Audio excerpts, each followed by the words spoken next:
Welcome to our breakout session on Smallholder Agricultural Water Management, Tackling Myths Moving Forward. My name is Jude Cobbing, and I'm a Senior Program Manager here at the Doherty Water for Food Global Institute.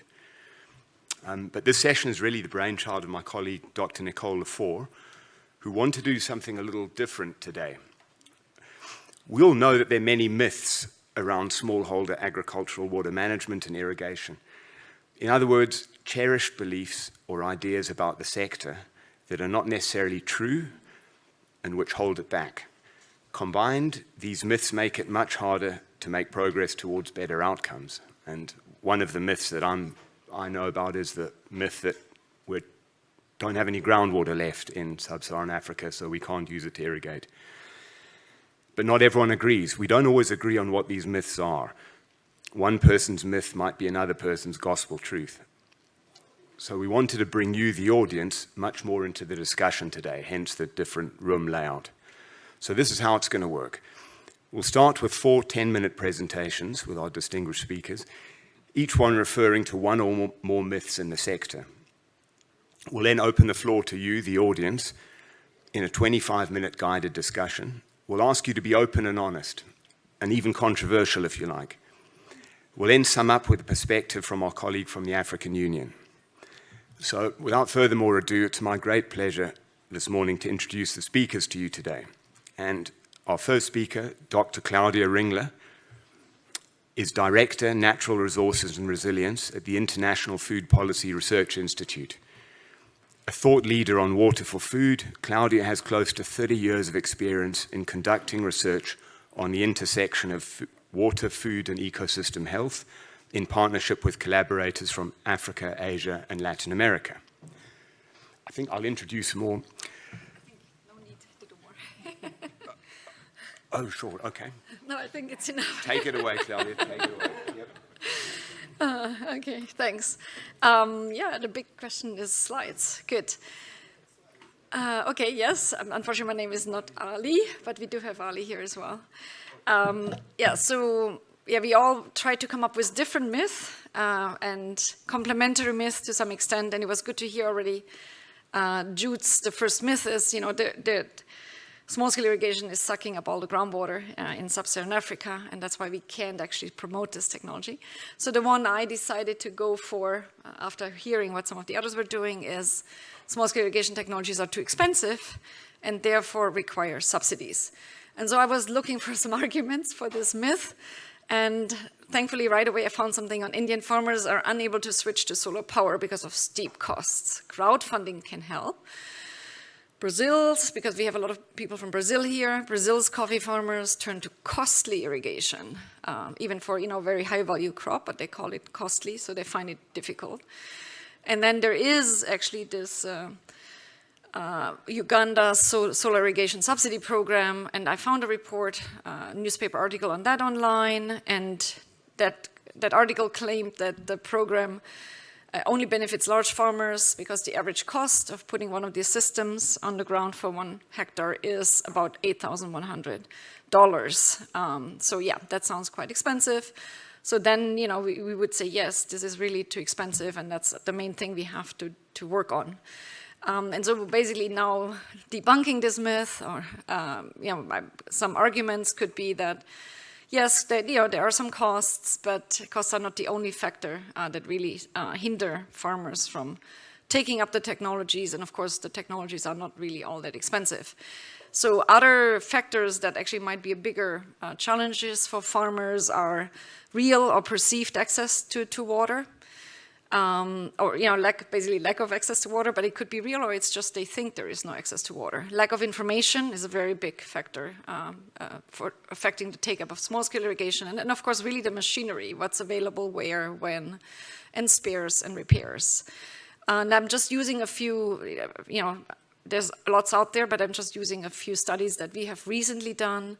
We actually have looked into this Ugandan solar subsidy program, and key informants said that actually the bigger issue is not the cost of the co-financing, which is 25% for these solar pumps, but it's the need to have a developed water source. And that is why poorer farmers did not participate in the program.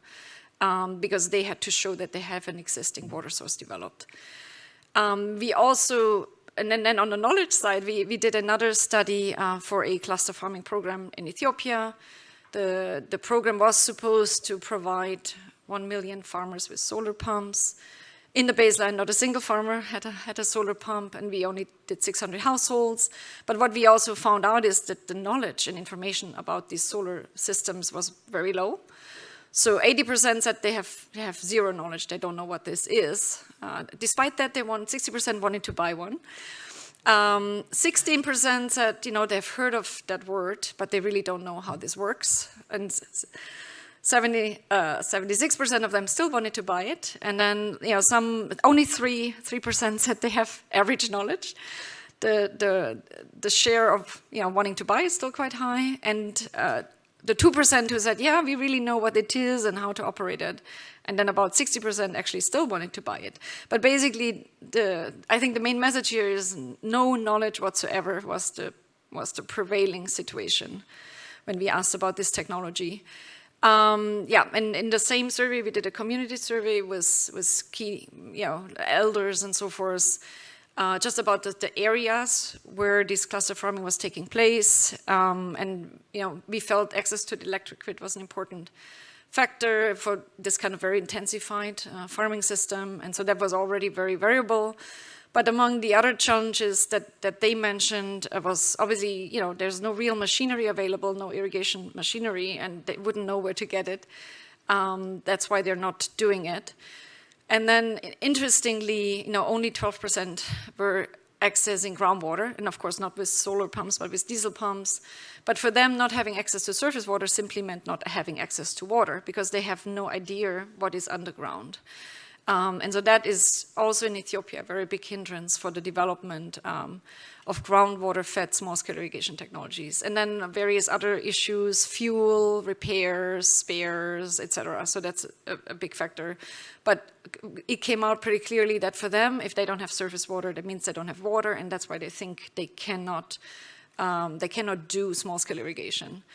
And then recently, I was in Nigeria and in Kano, and I know we have someone who lives right there, but it's not him. Anyway, this is Mukhtar Mut. I don't know how to pronounce his name. So he told us, we were looking at various systems, and we saw him and a few others with similar systems, and we asked him, so how much did you pay? He paid 350,000 naira. The issue is there's so much inflation, so it kind of depends when he bought it. But it's not too long ago, maybe a year or so ago. So I put it down at about $500. He bought those 4 panels. He actually bought more in bulk, but he said for this particular system, 4 panels, 2 horsepower pump. He says he's irrigating 5 hectares. He's taking water right out of an irrigation canal, currently not paying for the irrigation water. There's some debates, that all these farmers doing this should maybe pay something for the water. But yeah, so basically this kind of system, just the fact that he already had 5 hectares, so that means there's actually a big market. And we were in a big group, and people were furtively writing down where he got his panels and where he got his pump. And I think if we go back, we will see a lot more of these systems on the ground. And this on the right, just to show the cost of solar panels and solar watt cost has just dramatically come down. This, I think, starts in 2011. Was $1.2 per watt, and now it's $0.144 per watt. So it has come down dramatically. Now, if we go to 1980, obviously, has come down even further.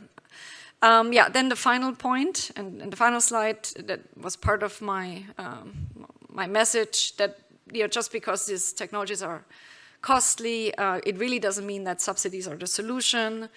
And obviously, we are trying to be smarter and smarter about subsidies, but just don't expect that these subsidies will reach poor farmers. And so at least at the beginning, the startup of this Ugandan solar subsidy system, while this newspaper article claimed the average was $8,100 that farmers had to pay, our survey found between $1,800 and $7,000. That's what they actually had.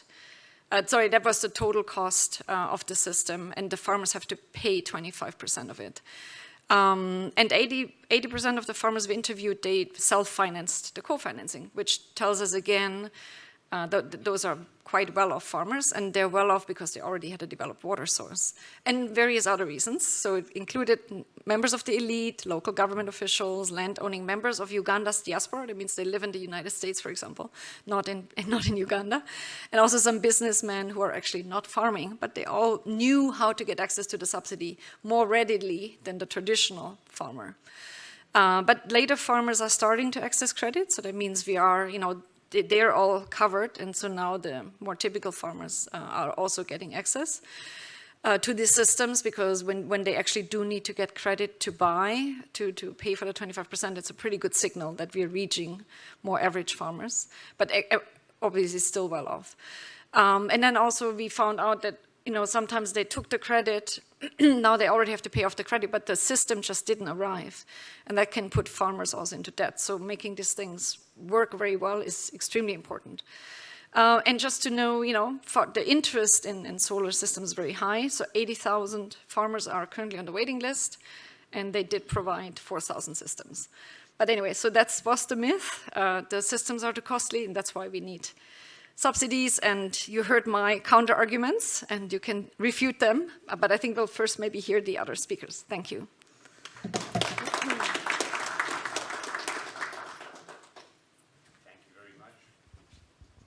Thank you very much, Claudia. Let me introduce the second speaker, Dr. Ali Ajaz. Ali is a senior applications engineer for global irrigation at Lindsay Corporation, leading dealer-faced mechanized irrigation design solutions worldwide. With 15 years of experience in agricultural water management, he has contributed to both small and large-scale irrigation and worked across industry, academia, consulting, and contracting sectors. Over to you, Ali. Thank you, Jude. Good morning, everyone. My name is Ali Ajaz. I work as a senior engineer for global irrigation applications at Lindsay Corporation. We are the manufacturers of Center Pivot, and we are based in Omaha, Nebraska. Today, I'll be talking about subsidies and how they impact the overall adoption of pressurized irrigation or the high-efficiency irrigation system, especially with focusing on Pakistan. I'll be covering some chaos that may come with the subsidies and what happens after it is mitigated. Okay.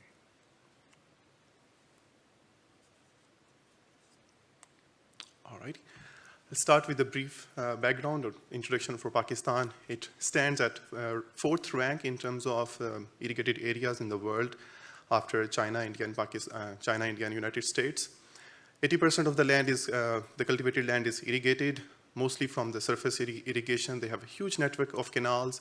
20% of the land is rain-fed. Under the irrigated area, usually they grow cotton, maize, wheat, and for the rain-fed areas, they also have peanut, chickpeas, barley, millet. 7.4 million people are small-scale irrigators or small landholders who cultivates roughly 12.5 acres of land. The overall land holding in that part of the world is roughly 5 to 6 acres. Water scarcity is a huge issue there, mainly because of the climate change. There is not enough water available in the canals, especially the farmers who are at the tail end. They suffer a lot, and then obviously issues with the canal maintenance. It's an old network. They pour in a lot of money for the maintenance, but still there's an issue. Groundwater is readily available in most of the parts of the country, which is mainly recharged through the canals. Alrighty, so what happens, what do you do when you have shortage of water? You look towards a solution, and one of the good solutions is pressurized irrigation systems, or as they say in that part of the world, high efficiency irrigation systems. So I'll take you back in 2008, when this whole thing started. Government of Pakistan thought about introducing high efficiency irrigation systems to the farmers. They have 4 provinces in Pakistan, and they started a pilot project over there. Initially, the subsidies were limited to the selective progressive farmers, as Claudia mentioned, to the rich informed farmers. But obviously, there's a catch there. Why they select those farmers? They are more influential and they have a more impact in the society. They were spending roughly $250 million to maintain those subsidies. And they were offering all sort of irrigation equipment under those subsidies, drip irrigation, sprinklers, mini sprinklers, solid set sprinklers. However, there were no center pivots available till 2016, but later they allowed those under those subsidies too. So how would those subsidies look like? Roughly, they would pay for 60 to 80% of the cost, of the total capital cost of the equipment, installation, and the reservoir construction, sometime required, sometime not required. And then there were no subsidies for the groundwater pumps. Most of the farmers who do conjunctive irrigation, they usually have access to groundwater. If not, then they would have to look somewhere else to get money for the tube wells. Who provided that money? Federal government or World Bank, and then some chunk of that money also came from the Asian Development Bank. All right, the chaos starts. Agriculture department, they initiate the project in 2008. As I said in the beginning, large-scale farmers, they were very much interested in those subsidies, not just because they were interested in saving the water. They were looking at all the equipment that comes with that. They were able to get access to engines. They were able to get access to electric motors that may be used for some other projects too on their big farms. Small-scale farmers, however, they were skeptical in the very beginning. So many reasons. Number one, the cost share, because then still, if there is a subsidy, still they have to kind of contribute roughly 20 to 30%. And the banks at that time, they won't finance anything related to pressurized irrigation system. They were concerned about the return on investments, ROI, and also they want to avoid the white elephant because they were not sure, they didn't trust the technology in the beginning, and electricity and fuel, they are very expensive. So they need to make sure that if they're spending their money, it's worth it. Too much bureaucracy. If you're a small farmer, every other day there's an officer coming to you from agriculture department, irrigation department, trying to convince you, trying to sell you that subsidy. Obviously, farmers are sensitive and they would be intimidated, and that's what happened over there. And obviously, some bad examples were set in the beginning, and I will cover more in my upcoming slides. They were not very prepared for the designs. So there were some bad examples in the beginning. Systems were under-designed. There were some farmers who lost their crops, word of mouth, and then the confidence was very low in the beginning. Chaos continues. Another thing that impacted the whole scenario of adoption was there was no local production of irrigation equipments, especially for the pressurized irrigation. And purposefully, it was not allowed in the beginning to be included in that project, mainly to maintain the quality. I was a part of a consulting firm for 2 years who was working on that, and we made sure that we don't allow the local manufacturers, just to make sure the farmer has a better trust in the high-quality product. Supply and service companies, they were not prepared. There was a shortage of workforce, skilled, non-skilled. It took them some time to reach there. As I've already mentioned about the poor designs, farmers lost their trust. They started questioning the efficacy of pressurized irrigation system. So subsidies were there, but still there were less buyers for that subsidy. Institutions, they did play their role in that chaos. They had to achieve their targets, right? And for the target, they will push the farmers to get those subsidies, but farmers were like, yeah, maybe. And then farmers, they preferred sprinklers in many parts of the world because they were easy to maintain. But then the department had their targets for the drip irrigation. So they keep forcing them to go buy drip irrigation. The farmers were like, maybe some other time, but now maybe we'll just go with the sprinklers. Department doesn't support direct pumping in the beginning. There were some cases when farmers were using conjunctive irrigation, or maybe they want to irrigate a piece of land just with the groundwater, but they were forced to dig reservoirs, and to maintain that reservoir, they fill the reservoir with the groundwater, and then they would pump that, they would have their pumps on that reservoir, and then they will do double pumping, spending a lot of money just to irrigate that piece of land. So that was a bad example. Now we'll talk about some more challenges and wins. Fuels and electricity prices, as I mentioned earlier, that was a huge challenge. They wanted to do drip irrigation in desert. That was, in the beginning, that was almost impossible, but people made it happen. There was an idea to introduce drip tape under those subsidies because it's cheap, but there was no facility to recycle that. Farmers, they're smart. They came up with their own improvisation. They started doing direct pumping. They used those reservoirs as fish ponds to make more money. And then eventually, the local industry was promoted to start manufacturing those parts, and then things started getting better. Finally, the chaos started fading. Farmers realized the true value of pressurized irrigation systems. One thing which we realized, I worked both on the contractor side, on the consulting side, the sales call was wrong. We were trying to sell them water saving, water conservation, but they were more interested in how they could optimize their available water. So they started investing in other things too. They utilized that drip irrigation in their tunnel farming, and they started making money. Department was more confident, and then came the solar. It was a blessing for everyone. And then most of the concerns they had related to cost of the fuel and electricity, that kind of slightly went away, and then they switched to the solar. Solar was included as a part of the subsidy, and then things were getting better. And the consultants, they had more trust in the local manufacturers. They started doing some standardization work, and they kind of recalibrated their business too. Another thing which I forgot to mention, that Department of Agriculture, just to make sure that subsidies and the World Bank or ADB project sees success, they were forcing those supply and service companies to kind of work on the low margins, just to kind of giving them a hint that, hey, in the beginning it's like that, work on the low margins, and later you guys could make more money. But nah, that doesn't work. Business is business. So the supply and services company, they recalibrated their model. They added the component of after-sales service that was not there in the very beginning. So overall, they reduced their interference. The agriculture department reduced their interference, and things started getting better. Now what is happening there, most of the farmers, they have already shifted to solar, and they are fine with the low flow capacities and with the small irrigation zones, as long as they don't have to pay for the electricity and fuel. Overall, the profitability is higher. So the myth we started with, how the subsidies create the chaos. Yes, they do, but later it fades away. It may take some time, but at the end of the day, it helps everyone. Yep. Thanks.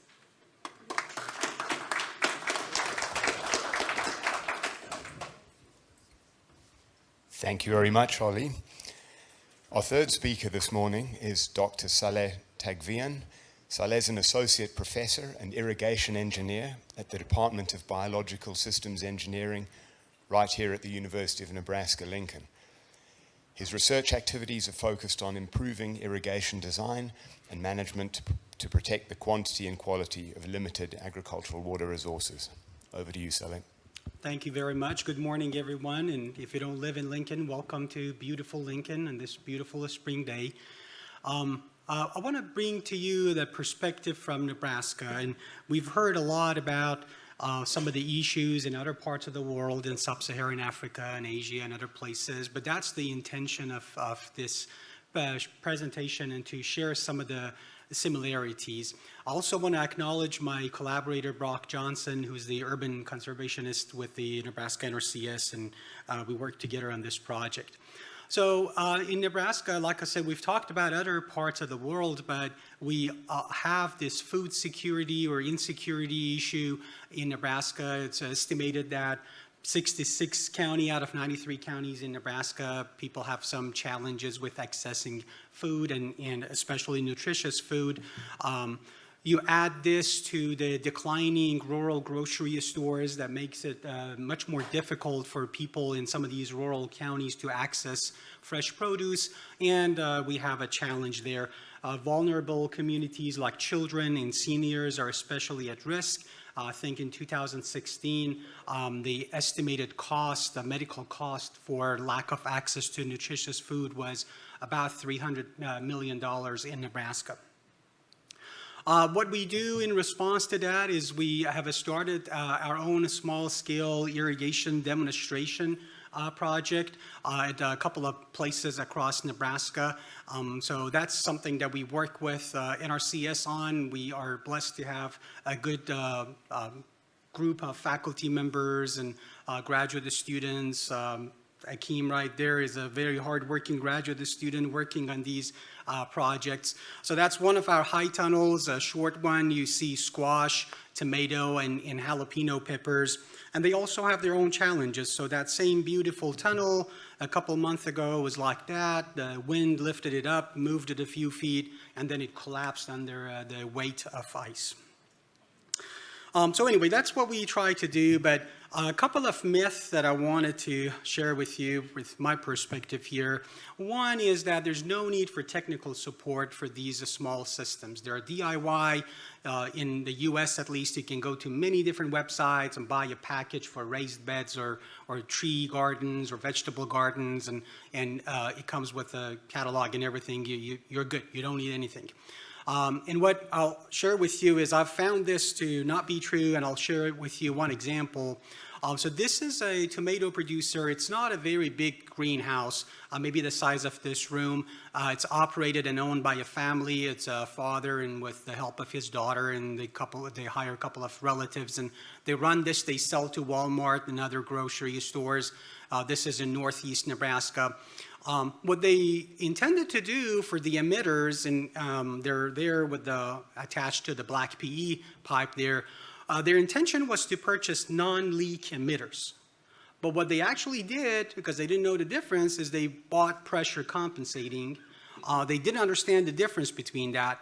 So what they wanted to achieve was, after each irrigation pulse, they wanted the emitter to shut down. And they were irrigating for 1 minute every 20 minutes. So this is high-frequency irrigation. They needed the emitters to open 1 minute and then shut off and then be closed for the remaining 19 minutes. The pressure compensating emitters don't do that. So what happened is, for the downstream emitters, they were irrigating the entire 20 minutes until the next cycle was switched. So they were losing a lot of water at that downstream end of the greenhouse. And that was especially a challenge because they're putting a lot of nutrients into this water. Just to give you an idea, this is all the tanks they had, and in their own word, this is a full tomato recipe, so there are all kinds of macro and micronutrients going into this. So with the large volume of generated drainage water, what happened to it? It all got dumped into a well. And this is within the city boundaries. They're buying water from the city, so they're losing water, they're losing the nutrients, and it goes back to a shallow well that feeds the aquifer that city gets its drinking water from.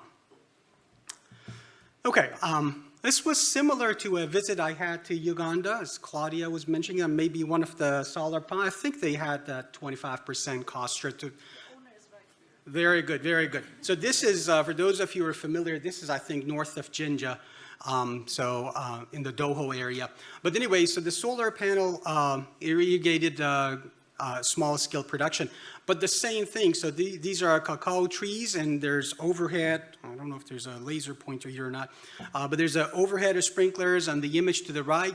Lots of runoff being generated that flew all over the place. I don't think they were applying any chemicals here, but it's still a great amount of runoff being generated.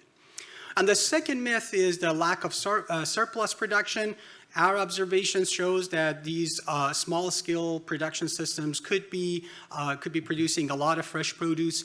To give you one example, there are some vacant lots in the city of Omaha that have been turned into urban farms. In particular, there is one of these lots. It's 80 by 120 feet. And they're refugees from Myanmar that work there, grow crops. Last year, they measured about 5,000 pounds of fresh produce coming out of this vacant lot. If you do the math, that's about more than 22,000 pounds per acre, and a good corn yield, it's about 15,000 pounds per acre. So that's 270 bushels per acre. It'll be 15,000 pounds per acre. So that's another thing that we see in our CSCs, a lot of good production coming out. And these are some photos from that vacant lot. So they're growing beans and green pumpkins and all sort of different fresh produce. Thank you so much.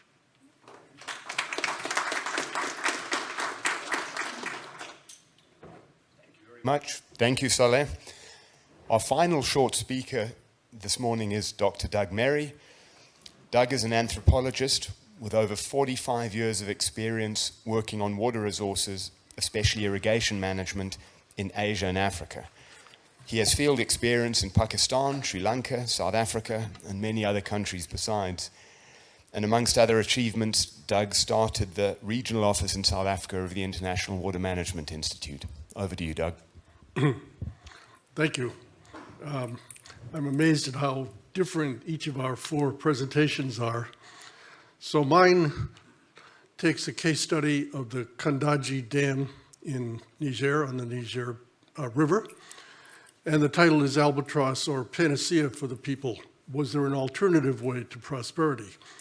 And the myth I'm working on is that, which is held by many donors, World Bank and so on, and many politicians in developing countries, is the best way to develop your country is with a mega water project, a big dam. So this, which one goes? There we are. Okay, so I'm going to, a little brief introduction of Niger, because not everybody knows much about it. Then a very summary statement on the dam, the plan, and the reality. I'll look at investments in large scale irrigation in Niger and small scale irrigation and alternatives. And then I look at what they could have done differently and what difference it might have made for the development of the country. So there's a map of Niger. It's in West Africa, and the dam is in the south western part of the country, or would be when it's built. This is a landlocked country, mostly desert. It has about 26 million people. That's probably last year, there's more now, with a high growth rate. It's mostly rural, agriculture and livestock. It's a very poor country. Well, over 50% of the people are below the World Bank poverty line, and a lot of people are dependent on humanitarian aid. It has extremely low Human Development Index scores. I think it's second from the bottom, and the Gender Development Index is also extremely low. It's a politically unstable country. It's had military coups and then semi-democracy, and the last military coup was in 2023, leading to a cutoff of a great deal of development aid. The soils in many places are poor and getting worse. They have surface water from the Niger River and a couple of others, and they have a huge amount of renewable groundwater. MCC, Millennium Challenge Corporation, when it was there, did a study that was confirmed by other studies that showed the potential was much greater than the official estimates had been. So, notice the title. This is the title that the African Development Bank gave to what is actually the construction of a large multi-purpose project. Ecosystems regeneration and development of the valley.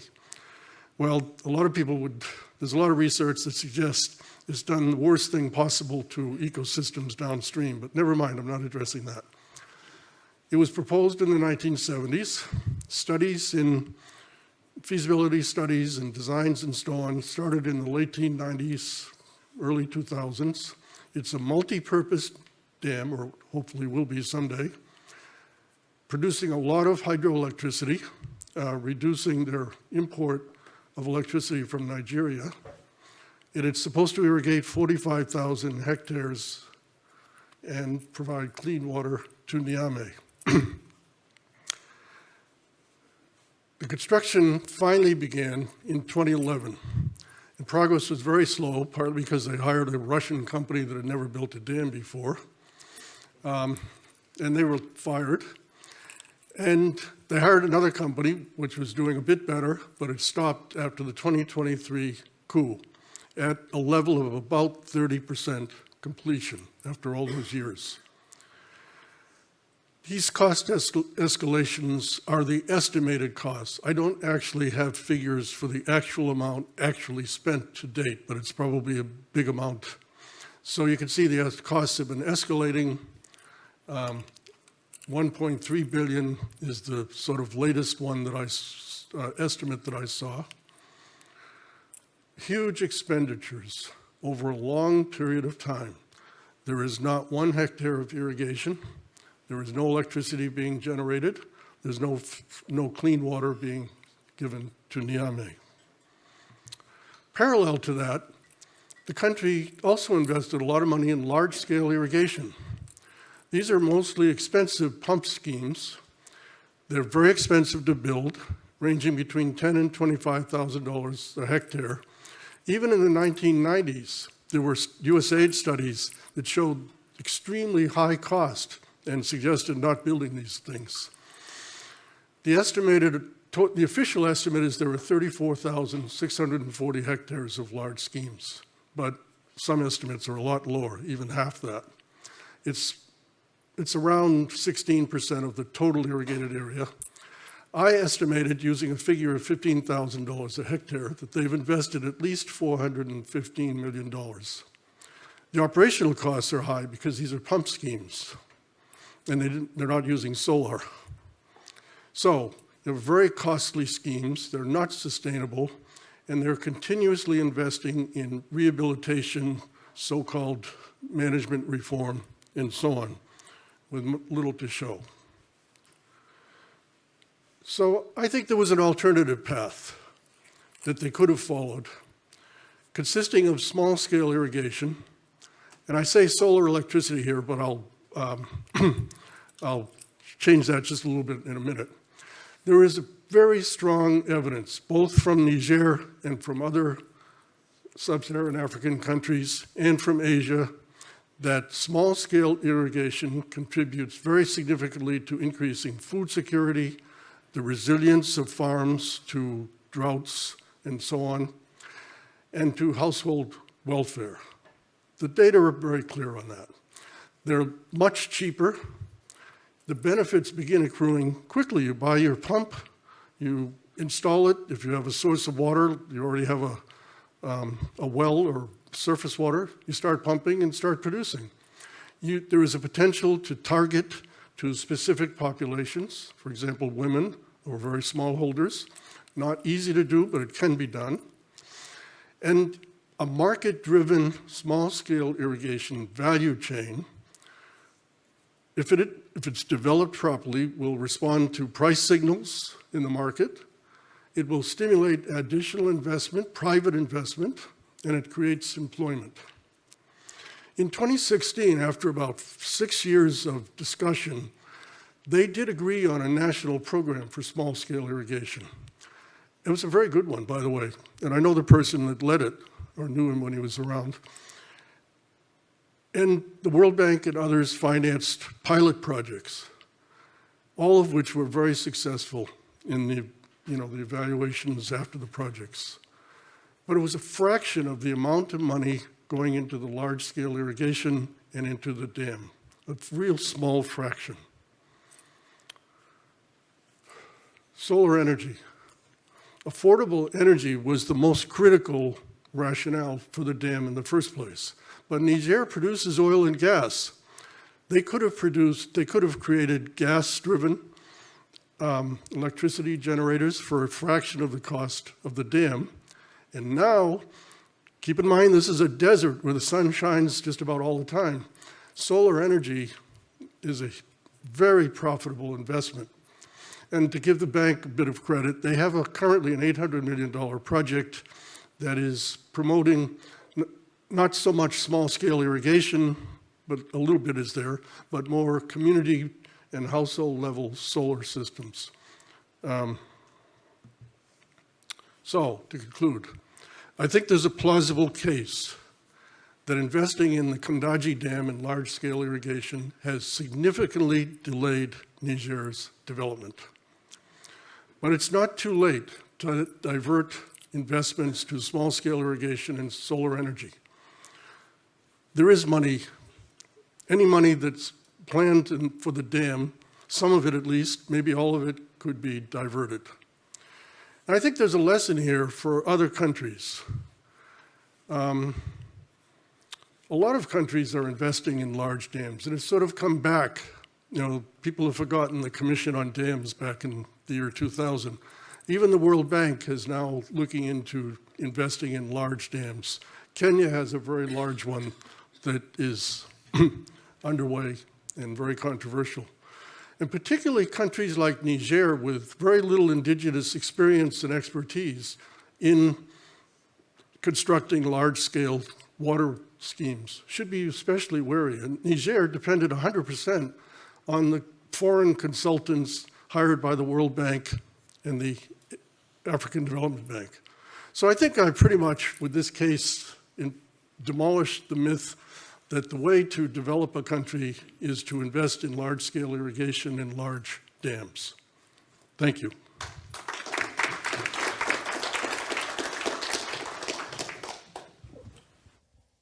Thank you very much, Doug.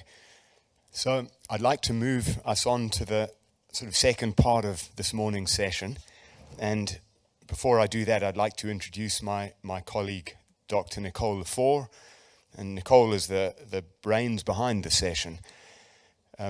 Nicole is an associate director here at the Doherty Water for Food Global Institute and a specialist on small-scale irrigation and mechanization with 25 plus years of international experience in developing country research and project management related to agricultural development, water and land resources, institutions, and capacity development.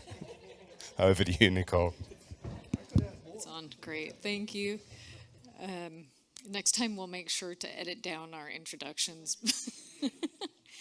Yeah, thanks everyone for being here. Over many years working in small-scale irrigation, primarily in Africa, but some in Central Asia and South Asia, I think I've heard just about any myth, right, that's out there. I work a lot with women in agriculture, and I've heard everything from women are not strong enough to use a pump. Anyone who has seen the amount of water that a woman can carry or the amount of firewood that women carry know that that's not true. Other people will say, well, women get enough support from NGOs, they don't need to be part of irrigation. Let you think about whether that's true. So there's a lot of myths out there, but I'm going to challenge you all to suggest some myths this morning that you've seen, that you've grappled with, maybe from, we've got a couple of manufacturing people in the room, we've got researchers in the room, we've got practitioners. I'm going to challenge all of you to come up with myths that you've seen that you feel in some way are probably holding back the sector, right? Because that's the whole thing about the myths is they've become so entrenched in the development world and in practice and even in finance and banking that it really does prevent investment in R&D and investment in development. Now, people are very shy when we get started, so I know a lot of you in the room. So if you don't volunteer to come forward with your myth, I will be calling on you. I've given a couple to start, to get us started. I'm going to give you a couple seconds to think about it, and then I will start handing over the microphone to people that I know.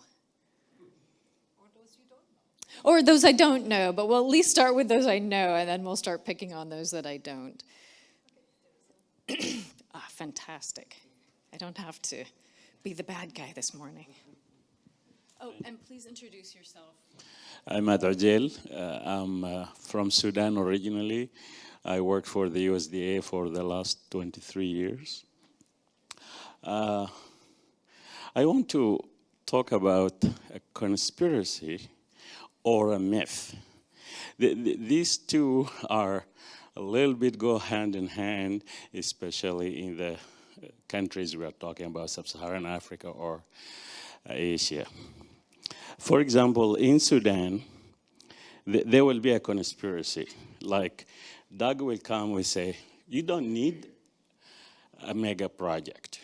You just guys work on your 2 acres, get a pump, and you will be fine. Then someone will step back and say, no, you don't want us to be like America, because in America they don't work with 2 acres and a small pump. They have Hoover Dam, whatever. So there is this gap, actually, between those who promote genuine development, genuine food production and food security, and those who will think in a different way. So where we are, IFIPRI or African Union or the African Development Bank, in getting this out, and who's behind, actually, there is a lot of myth. Who's behind that? Greens, politicians, whoever. Thank you. That's, yeah, that's fantastic, because that's actually saying that we get stuck between myths. We have a myth on one side and a myth on the other side, and then we kind of get immobilized in understanding what is the best investment. So that's a great way to put a new spin on the thought about myths. And I think Murray might help us think about that when he's coming up next. Who else? Yep. We'll do here and then... Thank you. Good morning. I'm probably the least qualified person in this room to ask a question, but I'm an agriculture officer with the U.S. Army, but I'm also USDA agriculture economist. So thank you for your presentation. Talk about return on investment. I learned a lot in 40 minutes. So thank you for sharing your experience. The myth I would like to think, is this my own conscious bias, is I saw the theme in where there is subsidies, there's government donor push to implement and disseminate these technologies, right? And with the best of the intentions. The myth I will highlight is, do you see, where's the role of the suppliers of this service and technology? Are they present enough to break that reluctance, initial reluctance? Because as I say, if I have a question, I got a dealership, I got an agent that can talk to me about this. A part is missing, is breaking. It's within reach, I can reach out. Is the industry hand in hand with this government pushes, or they're behind, or they're ahead? Thank you. Okay, I think that speaks to the role of private sector as well, and how we're bringing those different sectors together. Yeah. Something more to think about. I've got 3 people over here, so we'll have to take this in the order that I saw them. Hakeem, yeah. Tell us who you are, please. Okay. Thank you. My name is Hakeem Adeniran. I work with Dr. Saleh Tagbayan. So my question is centered around solar pumps intervention in Africa that Dr. Ringler presented. So I was wondering, beyond helping farmers to access finance for procuring this irrigation equipment, so are you also building their capacity to be able to shoot problems? Because I know the manpower might not be enough before they get the solar panel technician to come. It might take some time, and they need to continue irrigating their farms. So I don't know if this is a question, a comment, or a myth. I don't know where it falls, but I think that's one area we might want to look at. Thank you. Thanks, Hakeem. And I'm actually going to, I'm going to translate that into a myth from my own experience working with development organizations and development partners.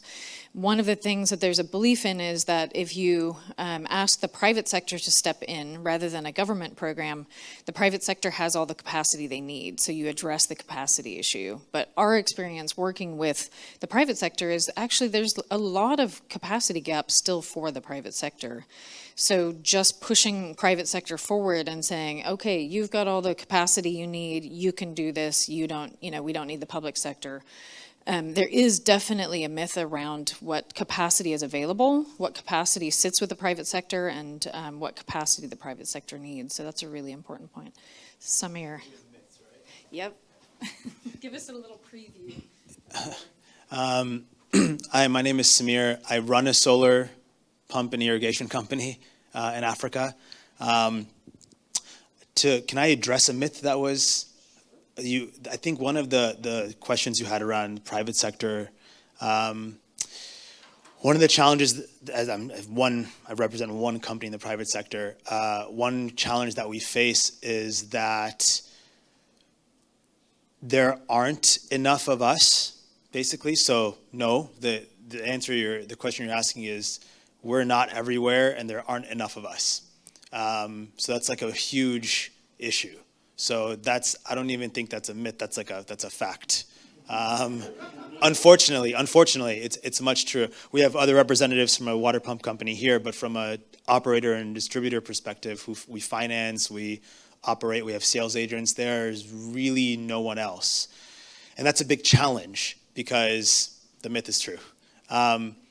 One of the myths that I have is actually going to refute one of the things I heard on the panel. Not really refute, but I really do believe subsidies are needed, but not forever. Not in the way subsidies have been deployed in the US or in India before, and I'll tell you why. In sub-Saharan Africa, for example, you have farmers who have no access to capital. Capital costs are 40 to 50% interest per year. They have no access to any government subsidies, so no farm bill equivalent. They are also the poorest people in the world. So you're talking about people that have no support system as farmers here do to be able to access anything. So I think that if we're asking them to grow and produce more food, we need to figure out ways to help them in the same way farmers in the US and in Europe and in the global north have been helped. I don't think that's a forever thing. I think the myth is that subsidies have to be forever. The way we're busting that myth is by showing that with carbon prices going up slightly, with costs of products going down, you can actually remove a subsidy in a 5-year period. So that's sort of one practical example of how we're busting that myth. Great, and I think we've heard multiple sides of the subsidy discussion, so that's great. I'm going to go here and then right behind you. And let us know who you are. Thank you very much. My name is Rislan Kenya. I think I'm the least person to say something here because my background is computer science, similar to what you said. People ask me, why are you here? You are a computer scientist. I think the full presentation clearly put a lot of thought for us to go back and think. I think the academia are really doing very well. The private sector, Samir, my discussion with you, he is doing very well. The development sector also very well. I give example with my own state. So I run Center for Climate Smart Agriculture in Nigeria, and basically to bridge the gap of what is being said now, capacity issue. There is no capacity issue. I mean, there is a big capacity issue among the farmers and the policymakers. I give a very typical example. I said it to Samir.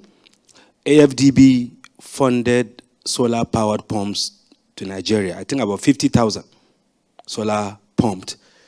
And my own state, I have a dual role. I support the government as a technical advisor on digital economy with deep focus on agriculture. So we got 10,000 solar-powered pumped. And the politicians want to distribute it now. In fact, we have to put a stop. As we don't need to give it out. If you give it out, as Prof said, you will miss it in the next 3 to 4 months. Can we develop a business model? And I think that's the thinking I think we need to begin to think.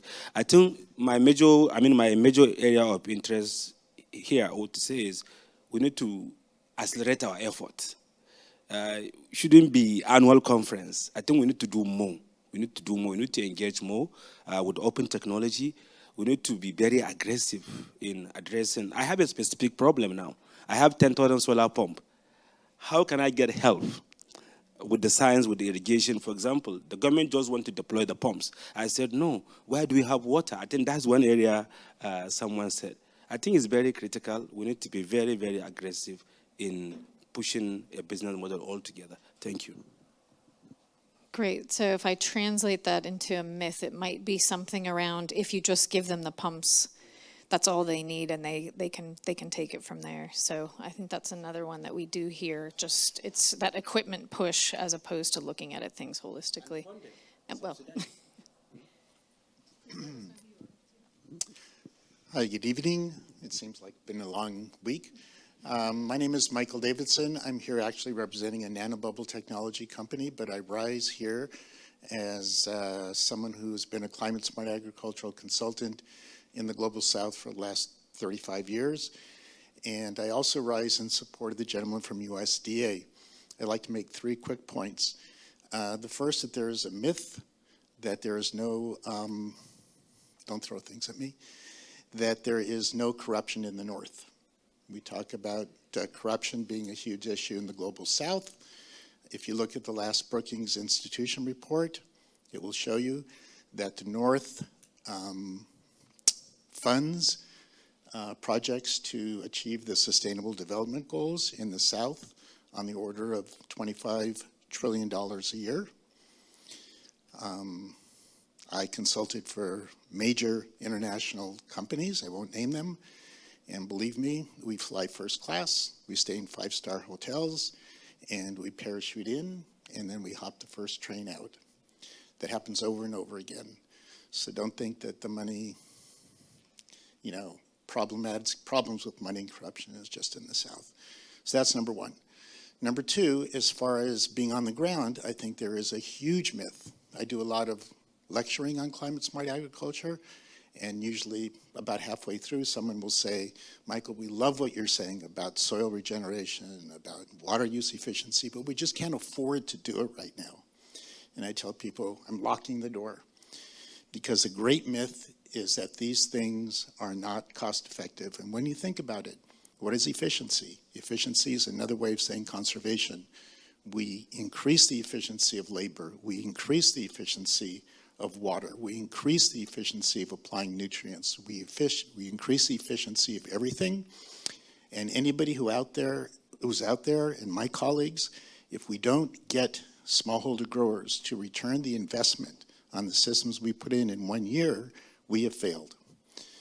Third thing, real quick, I want to say is that there is a lot of, relative to my first point, don't think that there's not a lot of paternalism going from north to south.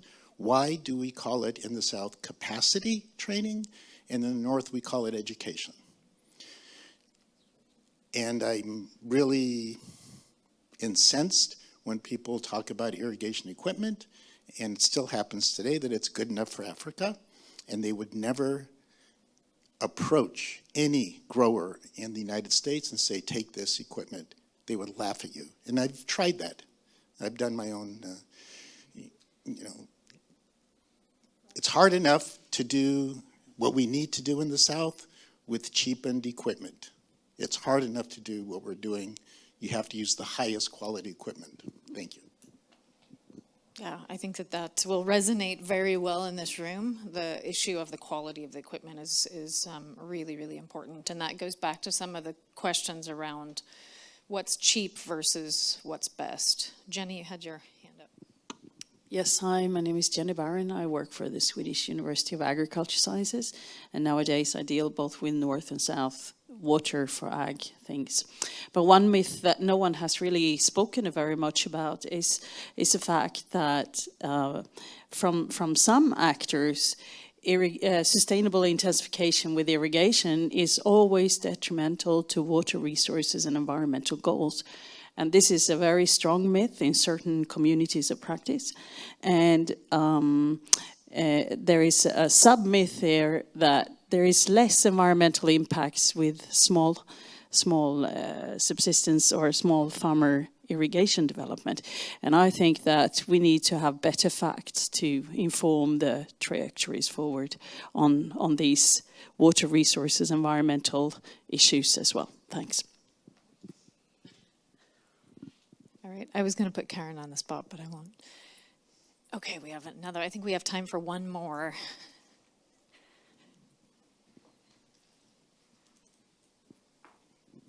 Can I give three, though? Oh, yeah. Hi, sorry. My name's Tess Russo. I'm with the Gates Foundation. My first myth, and I think this is really an assumption that guides a lot of our work and maybe is worth testing, is that development will be effective by supporting small-scale producers to be small-scale producers forever. We're sort of making the assumption that we want to make farming efficient on these small farms and that they will continue to operate and be economically productive forever, which I think we should be thinking more about. Claudia, I'm going to say something controversial to yours, but I assume we know each other well enough. That's okay. I guess, so I would say that there's a myth that the irrigation systems targeting small-scale producers, the off-the-shelf prices, are not too high for small-scale producers. I think if they were, they would have more of them. But on the flip side of that, also that the prices that the farmers are seeing from the suppliers for those pumps are high enough for those suppliers to make a profit. So that are they really representing the true cost of the equipment, like customer acquisition costs? And then I think the last one I would say is maybe also controversial, that solar pumps are technically the best option for farmers everywhere in the global south and will work for everyone's purposes and needs whenever they need them.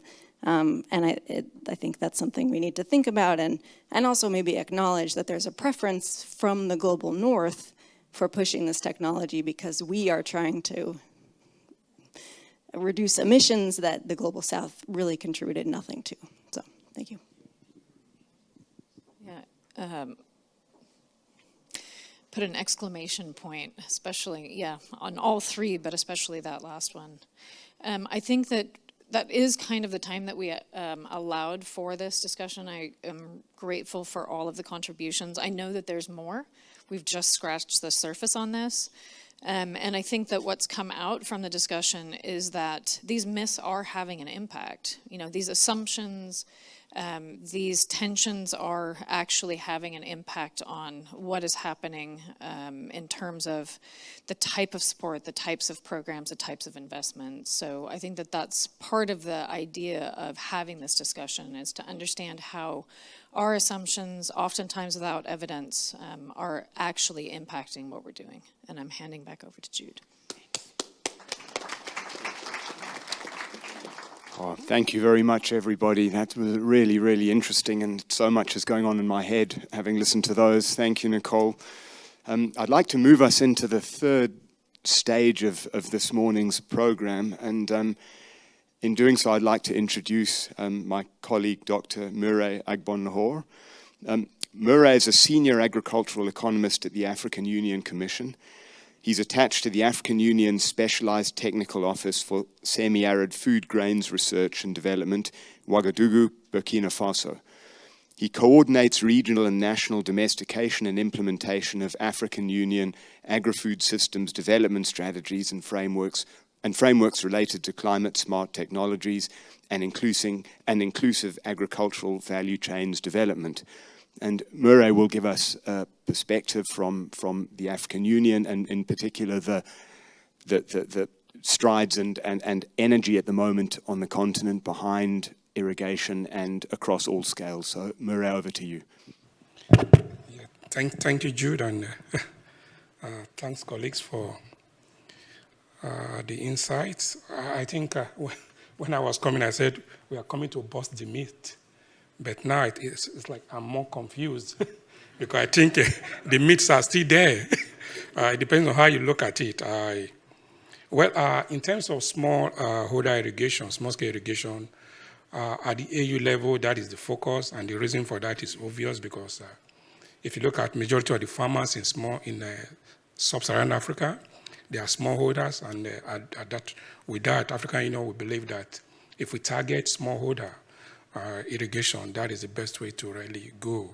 So at the AU level, we don't speak too much about big irrigation schemes or large-scale irrigation.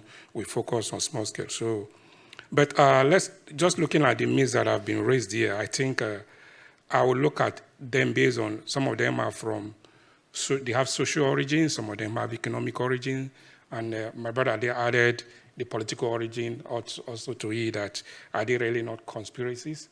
But if you look, the first one that Claudia addressed on the issue of subsidy, that is too expensive, it's too costly without subsidy, you can't run it.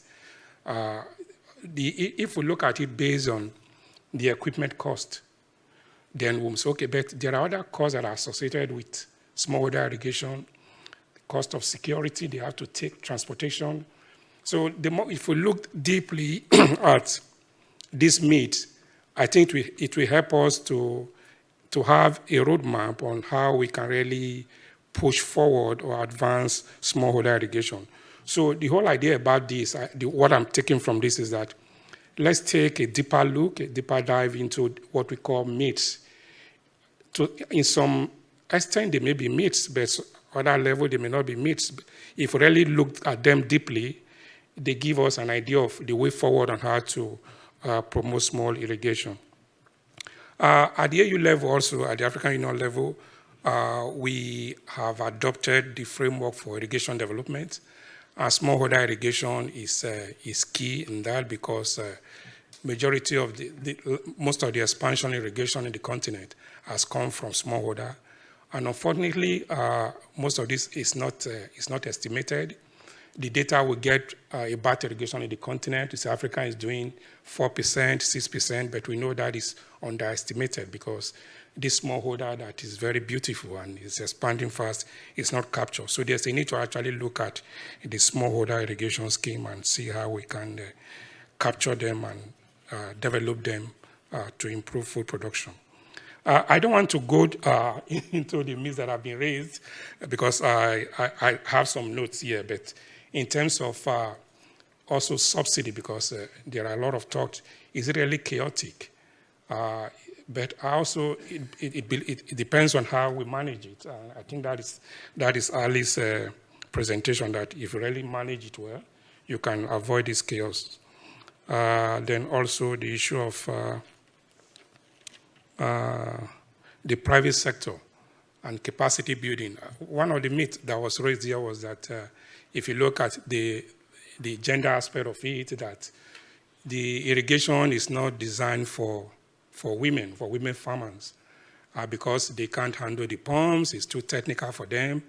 But also it depends on the type of irrigation, the types of equipment that they are using. So what I'm saying is that if you look at it deeply, you will really begin to say, there is a myth somewhere, there is some discrepancy somewhere that we can actually leverage on. I think, Jude, I don't know if that is what you wanted me to do. It will be difficult for me to summarize all, but I see a lot of issues in what we have called myths here, that some of them are not actually myths, they are actually gospel truth, like you said, and if we really want to develop smallholder, we need to take them into consideration. Thank you.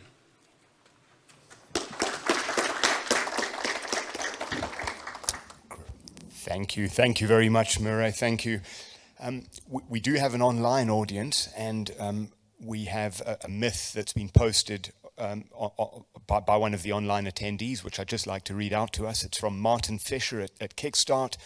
A big myth is that manually operated pumps are drudgery. They're a necessary stepping stone between a bucket and a petrol or solar pump. They're affordable. Hang on now, he's just put something else on the screen. They're affordable, easy to use and maintain, work on cloudy days, and farmers earn enough to afford to buy a solar pump after 1 to 2 years. At Kickstart, we've sold over 410,000 highly efficient manual pumps across sub-Saharan Africa through local retail shops, and farmers using the pumps have already earned well over $1 billion in new profits and wages, educated and fed their families, and invested in additional productive enterprises. So, and Martin says we need to get beyond this myth. And nothing else from the online audience at the moment.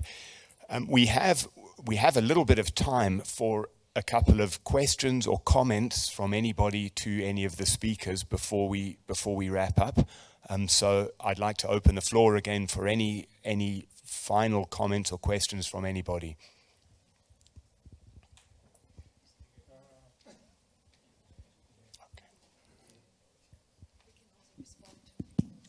Hi, well, thank you all so much for the lovely presentations and the engagement. I actually want to bring up, my name's Tony Delaney. I'm a research project manager at the Dougherty Water for Food Institute. I want to bring up one of the myths that Samir brought up yesterday during the field visits presentation, that smallholder farmers, it's not profitable for industry to serve smallholder farmers, and kind of like open the conversation to what do we need to do to engage industry partners to be more open to financing and approaching smallholder farmers and engaging in that sector, because I know from what I've heard and understand, it's a very risky sector for finance to go into, and so how can we break down that myth so that there can be more investment and open those doors more to financing and industry engaging with smallholders?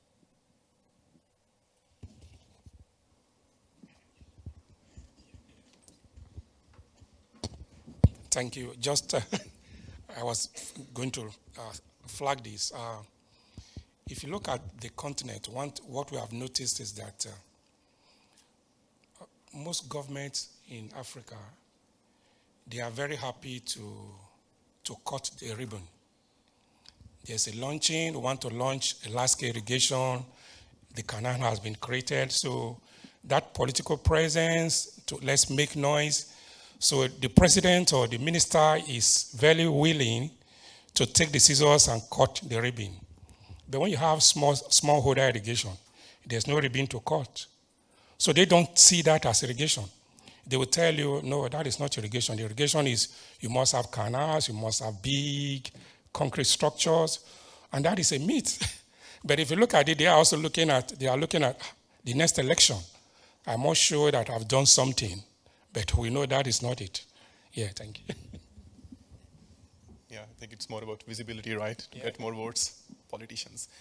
One thing which I think we are missing in this discussion in order to attract the investors and is the ecosystem. As Sameer's mentioned that there are not enough of us who would go and talk to the farmers and try to develop their capacity while we are trying to sell our products. The example which I gave from in my presentation, so there are some parts of the world where we already have established rain-fed agriculture, right? Which means we have the ecosystem. We have the agriculture companies there who are selling their seeds, who are selling their pesticides, etc. So they do have that ecosystem over there, right? They don't have any lack of manpower. They don't have any lack of approach. So in my experience, when I was working back in Pakistan, they already had that ecosystem. So when the government started the introduction of pressurized irrigation systems, drip sprinklers, the torchbearer, the first people who came in front and started investing in that part of the business were those agriculture companies. They, within months, they started their own wings for irrigation, small-scale irrigation, and then they already had people on the ground, sales representatives, regional managers who would go and talk to the farmers. It took some time to get to the pace, but they were successful. It took them a decade, 10, 15 years, but then they saw the success. So I see it as an opportunity, and I know there are some parts of the world where we don't have the ecosystem. So I think the first step would be to build the ecosystem on the ground, and once the situation is good and farmers are more receptive and they know the value of their investment of both of time and labor, I think they will be more willing to hear.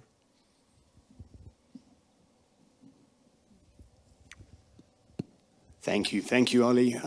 We have a little more time. Any other reflections or comments from anybody? Now's your chance to engage with the speakers, to perhaps even influence the African Union that's thinking. Any reflections at all on this?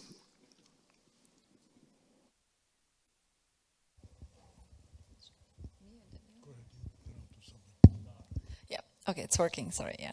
No, I mean, I think great comments from everyone, and I think all of these pieces are part of a larger puzzle. And I think, the first message is there's no one size fits all, and certainly not one technology that fits everyone. For example, Tess mentioned there's this push for solar, but anyone working on water doesn't like solar, right? Because no more variable costs, and the risk of drawing down groundwater systems is higher than if you had to pay for diesel or electricity. So we don't actually like solar at all if you come from the water side. But at the same time, we know that in an African context, it's generally a better solution because rural electricity access is maybe 30 to 40%, and that electricity is of very, very low quality. Maybe a light bulb, and it's not very frequent. So you have no energy security. So you're depending on expensive diesel and petrol that's highly fluctuating and not always there. And so then if you need to irrigate and you can't have your fuel, so that's why solar in those cases currently is what we are thinking is the best solution. But again, it's not in all cases. So if you're in a peri-urban situation and you have actually electricity access, it's probably a much better solution. Of course, we also would like to know where the electricity comes from. Is it like coal, burning coal, or it's also life cycle assessment. The subsidy, remains, everyone is saying we are making them smarter and smarter and better. But then when you go, it's like, we wish, it doesn't look that smart if the first, let's say, 2,000 people getting access didn't really need the subsidy, right? I mean, because they don't live in the country, or they're politicians or other officials. I think they could have acquired the pump. But then at the same time, as you said, that the environment is being established, more providers are coming in, because trendsetters, yeah, okay, the trendsetters. And so, yeah, so something can happen, right? And then other farmers can get access. But there's the question, what's the cost? I don't know the entire cost, for example, of that Uganda program that by now has pushed out 4,000 pumps. What's the cost per hectare in reality, right? The whole thing, development, not just what the cost of for each hectare on the ground is, but the cost to even set up the program. What would there have been an alternative that's cheaper, right? I mean, just the government backstopping credit facilities, to provide single-digit credit. Maybe that would have gotten us to the same extent, obviously with some capacity building, because clearly capacity, education, you can call it education. Capacity sharing is nowadays the term globally, but you can call it education.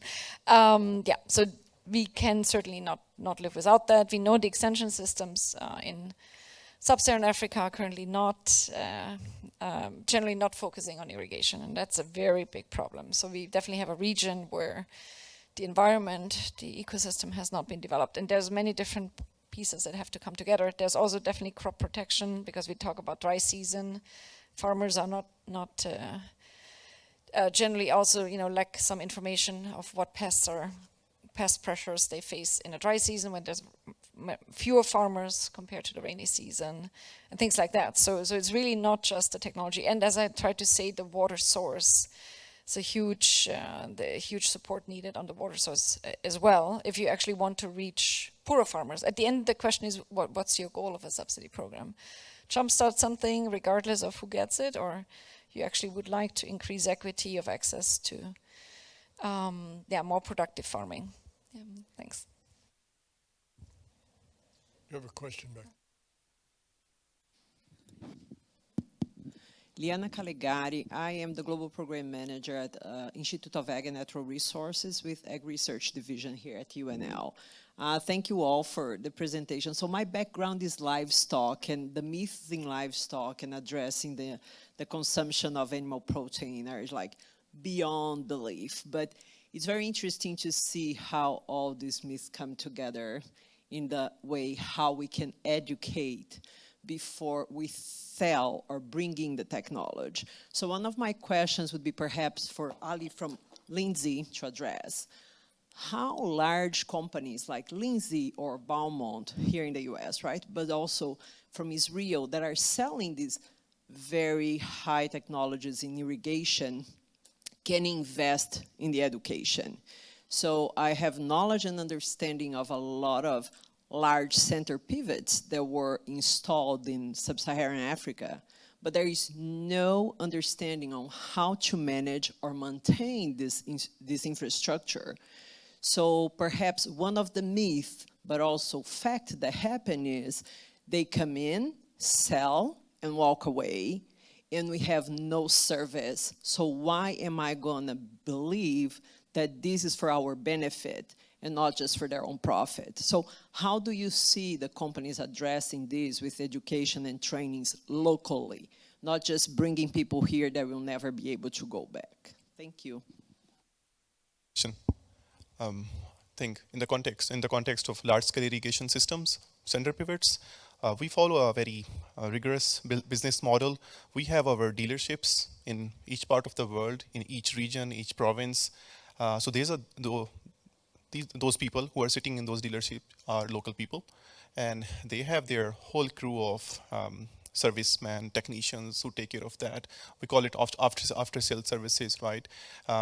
Once that equipment is sold, we assume that it would work best for the first 10, 15 years, but then if there are any issues, they do have the availability, So the local people who are there as their technicians, they are in contact with them. The farmers, they do have the flexibility to talk to them, and then they are the one who are solving their problems. And we kind of keep an eye on that to make sure that when we sell a machine, that machine is sustainable, those solutions are sustainable. And if there is any need for additional support, I won't say that happens every other day, but once in a blue moon, we would send our support team from here who will go and talk to them and make sure that their problems are solved.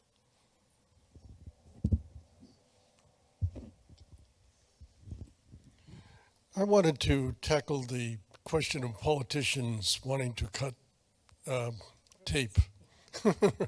They don't mean red tape either. It isn't, first of all, it isn't only the politicians, it's the development banks. So if the World Bank is happy to loan you $200 million to build something big, they're not so happy to give you the $200 million to work with a whole bunch of smallholders and small companies and do the education and do all the other stuff to create a value chain that works. That's very hard and complicated, and it takes too long to spend the money, which they have to do. So you look at World Bank projects, including, I think, the one that you're talking about in Uganda. It's a relatively big project with a relatively small amount going to solar pumps and all that kind of stuff. It's almost as if, let's keep the people on the board who are concerned about gender and poor people happy by, having that little piece while we go about our real business. In the case of Niger, they've probably all kinds of presidents have been cutting tape for the dam over the years, and they don't have a dam yet. What if they instead invested in creating a value chain for small-scale farmers to access pumps at a reasonable price, to get the service they need, to get access to the markets in order to sell their produce and all of that? Surely a president could run and say, look, now, 200,000 farmers have pumps that they didn't have before, and they're earning money, and this is the way to go. And Niger, with all of its military coups, and constant change of government, maybe there wouldn't be so quick a change. Maybe those politicians who were, facing an election and had done something real for poor people would win their election, because they should.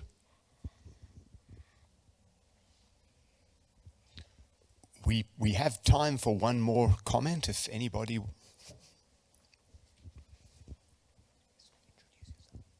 Thank you. Mark Balschweid. I'm a professor of agricultural education here at UNL. And one of the questions that I have that people in this room who are much more experienced and much smarter than me, I'm hoping, can address. And it's a bit of an assumption and a bit of a myth, I think, and it goes back to something Liana brought up about service and maintenance. And I'm thinking now about the diffusion of innovation. And I'm thinking about technologies that are not sophisticated and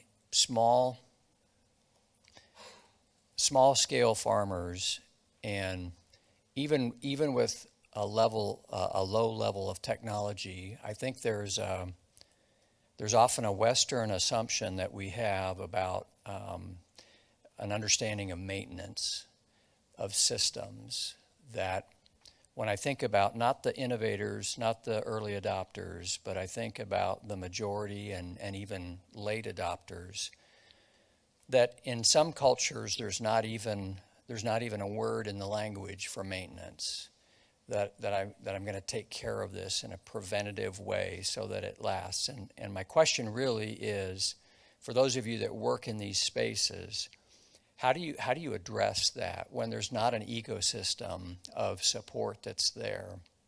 But we come in with an understanding that individuals know how to maintain something for longevity. They know how to store. They know how to care for and preventatively maintain this asset so that it will last. And I'm not talking about high tech. I'm talking about even very simple, basic. how does the majority or late adopters, how do you instill this sense that maintenance of these systems is really critical for longevity? Thank you very much, Professor. See, we're keeping the simple questions for last. If we have about a minute, if anybody would like to respond to that, and then we'll wrap up. Hello, I'm Rick Pravosnik. I'm the Vice President of Global Product Management and Engineering for Lindsay. So Ali, I work close with Ali, and I'd like to just answer a little bit on both of your questions, which I'm glad you brought that up, because if that's a myth, let's try and get a little bit out. Lindsay's been around for 60 plus years, and I also worked at Valmont, and Valmont's been around for 60 plus years. We aren't around that long by selling machines and walking away. We also realize that we're teaching people how to irrigate. So Africa is a developing part of the world. We have a factory. We also have representatives in service and sales, and Ali, you covered that. However, we work a lot with the governments. So we put machines in, we set up the infrastructure, because pivot can be great, but if the infrastructure is not there to support the irrigation needs, it won't run. So we're involved in the whole design of the project. We also realize if that machine doesn't work, the government realizes it's our machine and we don't sell another machine to that government.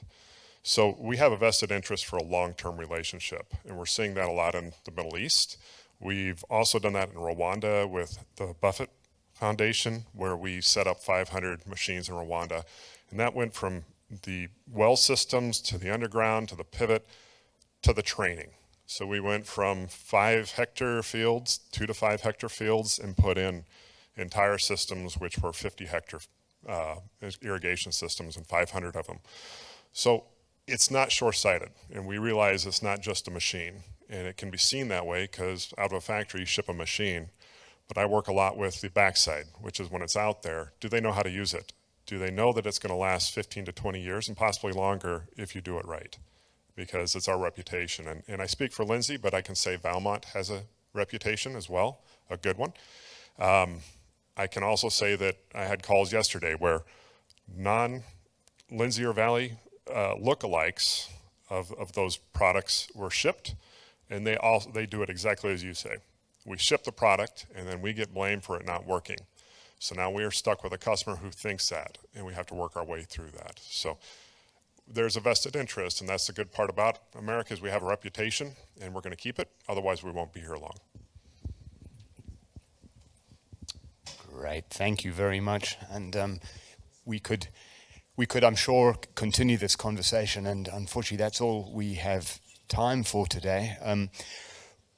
We wanted to make very sure in this session that this wasn't the end of it. We wanted to keep a conversation going with everybody here and others.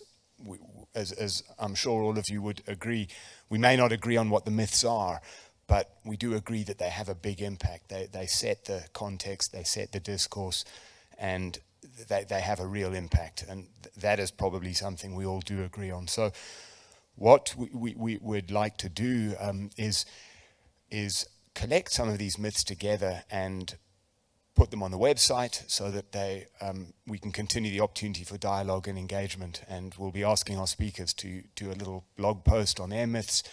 But I'd also like to invite you, the audience, to engage with that. Either send us a myth of your own once we get the site up, or engage with the ones that are in there. And our details are on the, you'll find us on DWFI website. You can email Nicole or me on the conference app. But we'd really like to keep this open and keep this dialogue going. So it just falls to me then to thank very much our distinguished speakers, our panel. Thank you very much. Thank you to Nicole. Thank you to all of you, the audience. We really do appreciate your engagement and your time. Thank you to Lee and the IT team. When you don't see them and you don't notice them, you know they're doing a great job. So thank you, everybody, and let's keep the conversation going. Really appreciate it.